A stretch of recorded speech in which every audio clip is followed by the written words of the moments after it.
excited to be here. I kind of want to tell you a little bit more of the, I don't want to say basics, because we don't really know anything about my syndrome. I was born with this very, very rare syndrome that only 2 other people in the world, including myself, that we know of, have. Basically, what this syndrome causes is that I cannot gain weight. Yes, it does sound as good as it is. I could eat absolutely whatever I want, whenever I want, and I won't really gain any weight. I'm going to be 25 in March, and I've never weighed over about 64 pounds my entire life. When I was in college, I hid, well, I didn't hide, everyone knew it was there, but it was a giant tub of Twinkies, donuts, chips, Skittles, and my roommate would say, I could hear you at 12:30 reaching under your bed to get food. But I'm like, you know what? It's all right. I can do these things because there are benefits to this syndrome. There are benefits to not being able to gain weight. There are benefits to being visually impaired. There are benefits to being kind of really small.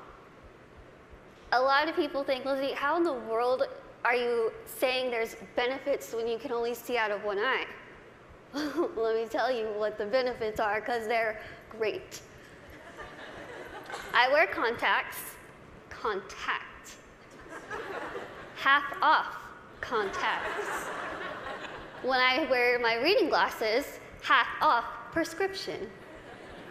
If somebody is annoying me, being rude, stand on my right side.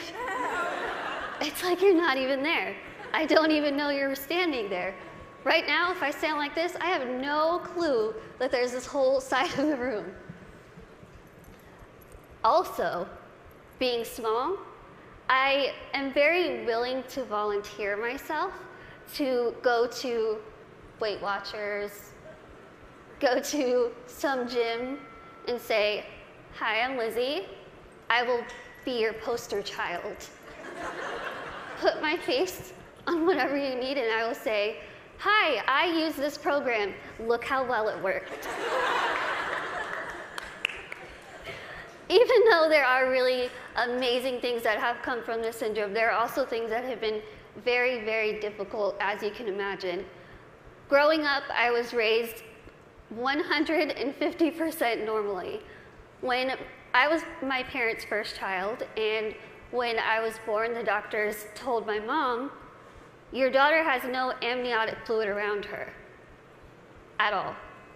So when I was born, it was a miracle that I came out screaming. The doctors told my parents, we just want to warn you, expect your daughter to never be able to talk, walk, crawl, think, or do anything by herself. Now, as first-time parents, you could think that my parents would say, oh no, why?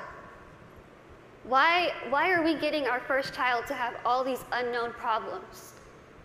That's not what they did.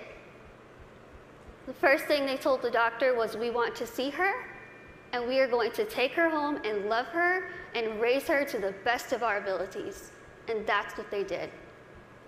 I credit pretty much everything that I've done in my life to my parents. My dad is here with me today, and my mom is at home watching. Hi, Mom. She's recovering from a surgery, and she has been the glue that's held our family together and giving me the strength to see that she's going through so much, but she has this fighting spirit that she's instilled in me, that I have so proudly been able to stand in front of people and say, you know what? I've had a really difficult life, but that's okay. That's okay. Things have been scary. Things have been tough. One of the biggest things that I had to deal with growing up was something that I'm pretty sure every single one of us in this room has dealt with before. Can you guess what that is? Starts with a B. Can you guys guess it? Boys. Bullying. I know what y'all are thinking. I should have come, why couldn't I sit here with them? I had to deal with bullying a lot, but as I said, I was raised very normally. So when I started kindergarten, I had absolutely no idea that I looked different. No clue. I couldn't see that I looked different from other kids. I think of it kind of as a big slap of reality for a 5-year-old because I went into school first day decked out in Pocahontas gear. I was ready. I went in with my backpack that looked like a turtle shell because it was bigger than me, and I walked up to a little girl, I smiled at her. She looked up at me like I was a monster, like I was the scariest thing she'd ever seen in her life. My first reaction was, she is really rude. I am a fun kid and she's the one missing out, so I'll just go over here and play with blocks or boys. I thought the day was going to get better, and unfortunately it didn't. The day kind of got worse and worse, and a lot of people just wanted to have absolutely nothing to do with me, and I couldn't understand why. Why? What did I do? I didn't do anything to them. In my mind, I was still a really cool kid. So I had to go home and ask my parents, what's wrong with me? What did I do? Why don't they like me? And they sat me down and they said, Lizzie, the only thing that's different about you is that you're smaller than the other kids. You have this syndrome, but it's not going to define who you are. They said, go to school, pick your head up, smile, continue to be yourself, and people will see that you're just like them. And so that's what I did. I want you to think and ask yourself this in your head right now. What defines you? Who are you? Is it where you come from? Is it your background? Is it your friends? What is it? What defines who you are as a person? It's taken me a very long time to figure out what defines me. For so long, I thought what defined me was my outer appearance. I thought that my little tiny legs and my little arms and my little face was ugly. I thought it was disgusting. I hated when I would wake up in the morning and I was going to middle school and looking in the mirror, getting ready and thinking, can I just scrub this syndrome off? It would make my life so much easier if I could just scrub it off. I could look like the other kids. I wouldn't have to buy clothes that had Dora the Explorer on it.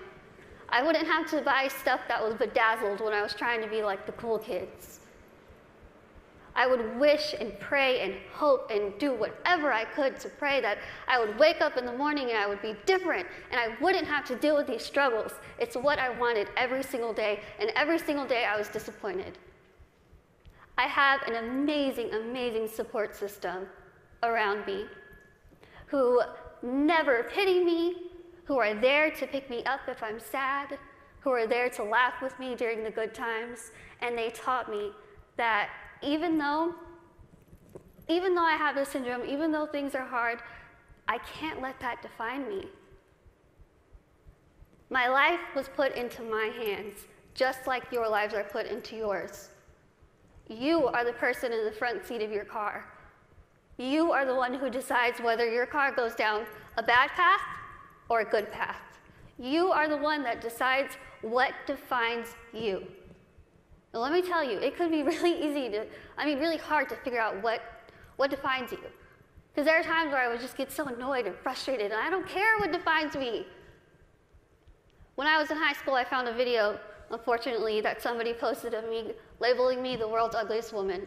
There were over 4 million views to this video, 8 seconds long, no sound, thousands of comments. People saying, Lizzie, please just do the world a favor, put a gun to your head and kill yourself.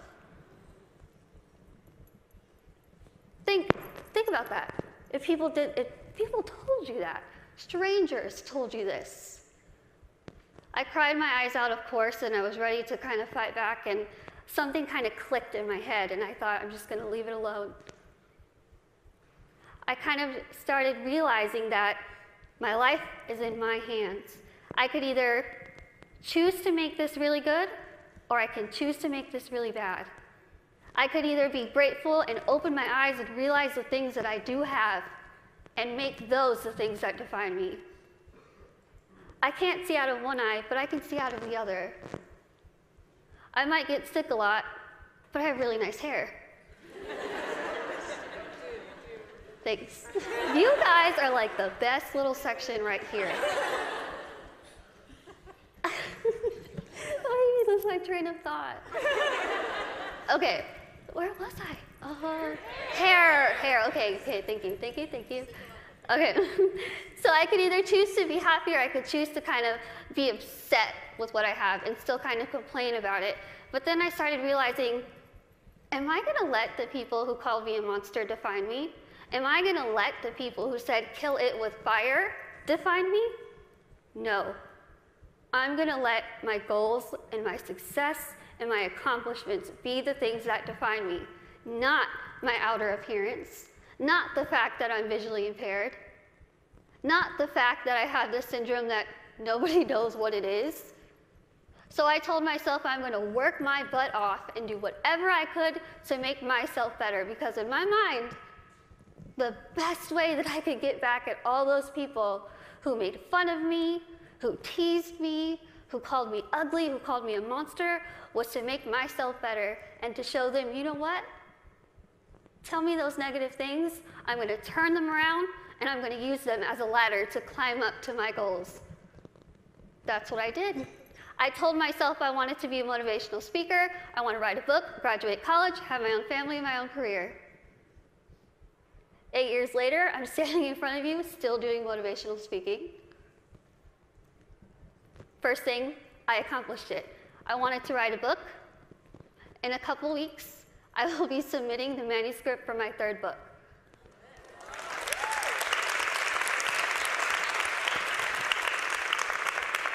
I wanted to graduate college, and I just finished college.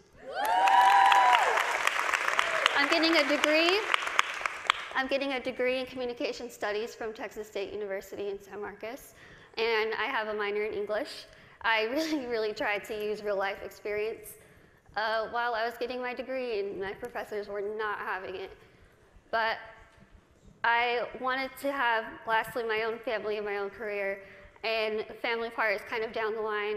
My career part, I feel like I'm really doing well with it, considering the fact that when I decided I wanted to be a motivational speaker, I went home, I sat in front of my laptop, went to Google, typed in how to be a motivational speaker. I'm not even joking. I worked my butt off. I used the people who were telling me that I couldn't do this to motivate me. I used their negativity to light my fire to keep going. Use that. Use that. Use that negativity that you have in your life to make yourself better, because I guarantee you, you will win. Now, I want to end with asking you again. I want you to leave here and ask yourself what defines you. But remember, brave starts here. Thank you.